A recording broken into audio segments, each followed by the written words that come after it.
Imagine cycling on the streets of Toronto. You're in a bike lane just like this one here. You veer off for a bit and then you're stopped by a cop who calls for backup. And not one, not two, but 5 police cruisers show up telling you it's illegal to ride outside these lines. I'm Nitish Bissonauth at Bloor and Christie, and that exact scenario happened right behind me here. In fact, the cyclist who experienced this decided to record his experience and post the video on YouTube. Tell me what exactly I am being detained for. You're on the road, you're smoking on the bike lane. Is that a law that I'm supposed to? In the video, an officer can be seen pulling the cyclist over for riding outside of the bike lane. When the cyclist argues that he did nothing wrong and becomes aggressive, the officer calls for backup. 4 more squad cars show up. Hey, here comes the cavalry. Here they come.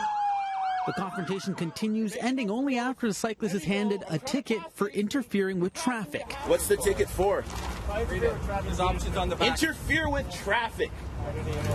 You had your dash cam on, right? I was amazed to see the number of police that were called in to respond to this incident. It seems so disproportionate, even if there was a bylaw infraction, especially when we have people who report to us that when they're involved in collisions, for example, they have a hard time getting enforcement out to take the account of what happened, even if they're injured. We reached out to a lawyer to find out if the charge is legitimate. It turns out it is, but in this case, it wasn't clearly defined, and that the cyclist has the right to know why he's being stopped. And he has a right to get an explanation. I was a little bothered by, when I saw the end of the video, how the police couldn't give a clear explanation of what he did wrong in terms of an infraction. It should have been very easy for the police officer to say, you veered into traffic, or you crossed through the path of a car, or so on.